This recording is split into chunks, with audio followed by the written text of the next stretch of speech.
Sudah saya bertanya ke staf ahli Kapolri Pak Arianto tadi, Pak Arianto, soal tadi 15 orang tersangka ataupun pelaku yang sudah ditangkap polisi ini. Kalau dikatakan Pak Adrianus tidak berkomunikasi, oke lah tidak berkomunikasi. Tapi kalau informasi dari penyidik misalnya, apakah mereka saling berkenalan atau saling kenal satu sama lain itu bagaimana Pak komunikasi? Kalau saya malah dengarnya dari keterangannya advokat yang mengadvokati tiga orang yang diduga penculik itu ya.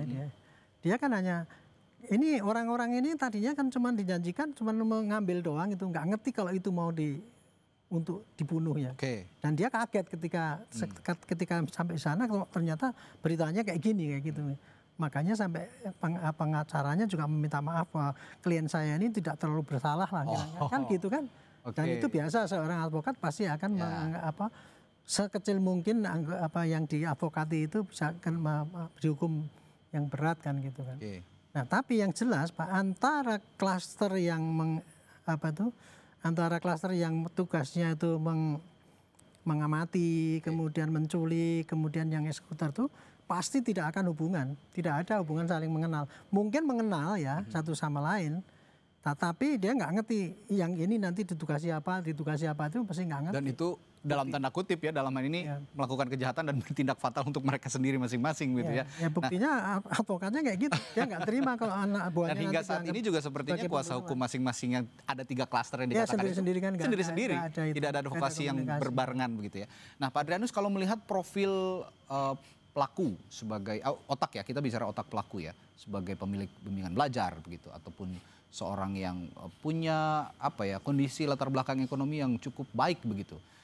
Lalu juga di satu sisi ini seorang kepala cabang Bank BUMN yang juga punya posisi prestisius begitu. Nah, kalau dia lihat aktor pelaku dan juga korban yang sama-sama punya, ya boleh dikatakan high profile sebetulnya. Ini modus kejahatan seperti apa yang bisa kita simpulkan sementara ini kalau biasanya? Jadi kalau kita bicara mengenai motif, maka mesti dibagi dua nih. Pertama, motif tentang pembunuhannya sendiri. Tadi saya katakan bahwa ini penculikan yang kemudian dilanjutkan dengan pembunuhan atau pembunuhan gitu ya. Atau motif terkait dengan hubungan di antara keduanya. Ini yang menurut saya sama sekali belum jelas Pak Arianto. Ya, bagaimana caranya sehingga kedua orang ini berhubungan? Apakah dalam konteks hubungan pekerjaan, dengan kata lain saya sebagai banker dan Anda sebagai customer yang akan minta kredit misalnya, atau sebagai teman pertemanan dalam arti ya circle biasa gitu ya, atau apa sebetulnya? Nah, mari kita bayangkan bahwa si hubungannya adalah hubungan kerja, dengan kata lain profesional gitu. Ya si pelaku ini meminta kredit begitu ya. Maka kan tentu masalahnya adalah pada saya mau mengabulkan atau tidak begitu ya. Atau misalnya proposalnya tidak layak tapi kemudian saya kabulkan. Dengan kata lain ada semacam ketidaklayakan tapi kemudian saya terima begitu ya. Atau ada hal yang lain. Nah, ini yang perlu kita lihat nih. Tapi masalahnya adalah bahwa pada saat ini menurut saya atau menurut kita sebagai pengamat rasanya agak tidak enak untuk mengimplikasikan tentang korban, karena apakah korban itu memang terlibat atau tidak, itu saya kira kita menunggu saja di kepolisian. Sebab rasanya kalau misalnya betul-betul bersih, dengan kata lain betul-betul tidak terlibat, maka kenapa harus dibunuh gitu ya. Perhatikan bahwa fraud adalah satu hal, tapi fraud dengan kekerasan adalah hal yang amat langka loh sebetulnya di Indonesia. Jadi ada banyak sekali fraud di Indonesia. Ada kata lain insider atau orang dalam yang lalu melakukan penggelapan macam-macam mulai dari yang tingkat gedung sampai tingkat tinggi. Tapi begitu kemudian diketahui lalu ya udah diam semua. Karena umumnya kan kelas menengah ya yang begitu diberi sanksi semua diam, semua takut gitu ya. Tapi bahwa kalau ini adalah terkait dengan fraud saja internal misalnya, maka mestinya juga begitu. Nah, kenapa kemudian lalu bisa kemudian berentet dengan kejadian seperti ini? Apakah memang dalam hal ini si pelaku itu memang betul-betul murni dendam, ya nggak merasa rela dibuka? Masalahnya adalah bahwa biasanya kalau kemudian dibuka kasusnya oleh satuan pengawas, umumnya semua terima tuh, gitu ya. Atau dibuka oleh atasannya. Nah, kenapa kemudian ada yang dibuka lalu nggak terima? Ini apa ya, gitu ya. Nah, itu yang saya kira masih menjadi semacam pertanyaan yang kita tunggu dari kepolisian. Demikian. Ini masih puzzle lah boleh dikatakan. Tapi gini lah, Pak Adrianus, kalau dari perspektif psikologi forensik, saya ingin tanya juga, mengapa pelaku memilih modus penganiayaan yang boleh dikatakan brutal ya, ini dengan benda tumpul, kadang-kadang luka benda tumpul tadi yang diungkap oleh polisi. Dan pembuangan jasad di area terpencil ini kan termasuk yang ya cukup brutal lah begitu dilakukan oleh si eksekutor. Mengapa modus ini yang dipilih begitu? Modus operandi ini yang dipilih? Saya setuju dengan Pak Arianto, dampaknya ini memang karena terlalu yakin ya. Terlalu yakin diri, terlalu percaya diri dan tidak menerima pandangan orang lain. Jadi dengan kata lain si aktor ini sibuk dengan pikirannya sendiri, tidak mau menerima ada second opinion.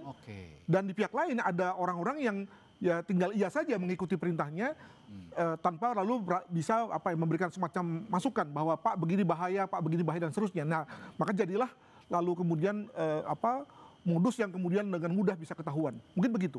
Gitu. Baik. Saya coba tanya ke Pak Rianto juga dari perspektif memastikan keadilan bagi keluarga korban juga nih Pak Rianto. Ya. Polisi juga kan harus menghadirkan itu, keadilan bagi keluarga korban. Kira-kira untuk memastikan hal itu yang menuntut hukuman seberat-beratnya keluarga korban ini, bagaimana polisi seharusnya mengkomunikasikan itu kepada korban dan juga kepada publik? Kalau seperti kayak gini ya, ini polisi kepada korban tidak ada sungkan-sungkan lagi untuk mengkomunikasikan apa adanya yang terjadi.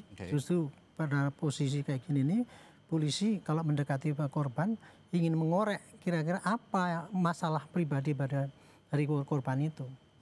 Beda dengan kalau yang kasus kemarin kan karena masalah pribadi kemudian menyinggung ini sehingga bisa ditutup-tutupi. Kalau sekarang kan ini karena jelas dibunuh.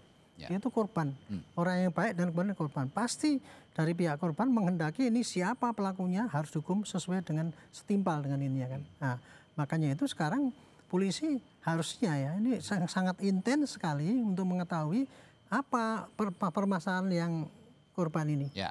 Kalau dugaan saya ya ini kalau sampai ini ada intelektual dader kemudian memerintahkan orang sampai 15 itu kan jelas polanya kan sudah jelas nih.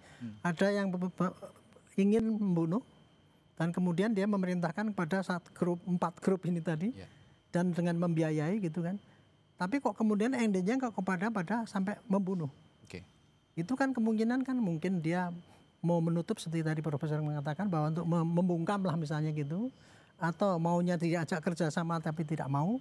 Tapi seandainya ya diajak kerjasama tidak mau. Kok kemudian pada sampai membunuh itu apa? Kan lebih berat mungkin ya dia jangan sampai membuka rahasia atau apa mungkin itu yang lebih itu ya sehingga risikonya lebih besar kalau dia hidup gitu kan. Yang saya heran itu sudah rencananya kayak gitu kok kemudian kok dia tidak secara teliti itu caranya menghilangkan dengan cara menyuruh orang banyak itu kan mudah diketahui gitu. Itu yang bagi saya nggak bisa menggali sekarang ini. Tapi menurut saya polisi pasti akan sabar ini ya mencari mana-mana yang keterangan yang sesungguhnya yang terjadi itu. Ini pasti ceritanya simpang siur masih banyak. Karena saking banyaknya. Iya, karena banyaknya ya. Tetapi secara garis besar udah kelihatan lah ini ada motif, ada dader, ada yang pelaksanakan. Tinggal sekarang apa sih sebetulnya yang tujuannya itu kenapa harus pakai gitu. Itu baik, kalau gitu tadi dari untuk komunikasi kepada korban, saya tanyakan Pak Adrianus komunikasi terhadap publik. Karena publik juga terus menanyakan apa sih motifnya kalau anak sekarang bilangnya kepo. Netizen itu juga kalau di media sosial juga menanyakan dan akhirnya banyak juga yang menyimpulkan kesana kemari begitu Prof. Adrianus. Kalau begitu polisi untuk memberikan komunikasinya kepada publik di tengah kehati-hatian yang memberikan atau menyimpulkan modus kejadian ini bagaimana?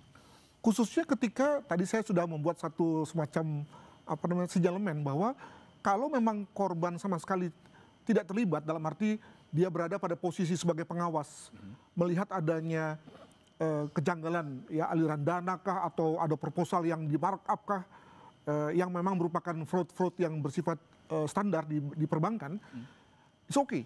Ya. Dan tadi dikatakan oleh Pak Arianto, maka polisi juga akan dengan gampang ngomong pada keluarga, ngomong pada teman-teman, dan sekaligus nanti kemudian diakhiri dengan ngomong pada publik.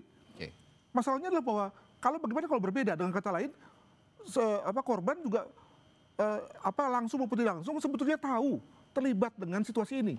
Misalnya pernah dikontak oleh pelaku, diajak serta misalnya, tapi dia nggak mau, ya kan? Nah, ini kan sudah ada unsur pasal berapa tuh, yang artinya dia udah tahu tapi dia tidak berbuat, dia tidak melaporkan misalnya kan, sudah kena.